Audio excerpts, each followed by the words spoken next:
સુરતમાં માથાભારે ચિરાગ ગોટીને કરાવાયું કાયદાનું ભાન. સુરત એસઓજીએ રિકન્સ્ટ્રક્શન કર્યું. ઢોલ નગારા સાથે સેંકડોની સંખ્યામાં લોકો એકઠા થયા. ચિરાગ ગોટીએ હાથ જોડી માફી માંગી.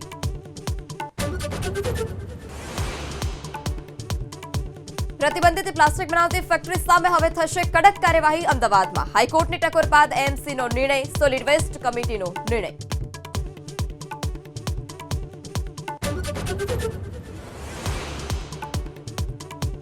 ટીમ ઇન્ડિયાનું અમદાવાદમાં આગમન. 18 ફેબ્રુઆરીએ નરેન્દ્ર મોદી સ્ટેડિયમમાં ઇન્ડિયા અને નેધરલેન્ડની મેચ.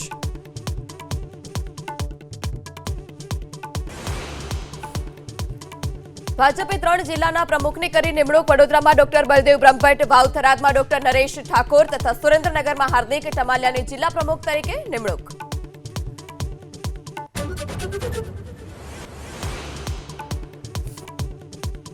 હવે અમદાવાદ મહાનગરપાલિકાના અર્બન હેલ્થ સેન્ટર પર મળશે હડકવાની રસી. શ્વાન કરડ્યા બાદ તાત્કાલિક પહેલો ડોઝ યુએચસી પર મળી રહેશે. 92 અર્બન હેલ્થ સેન્ટર પર વ્યવસ્થા.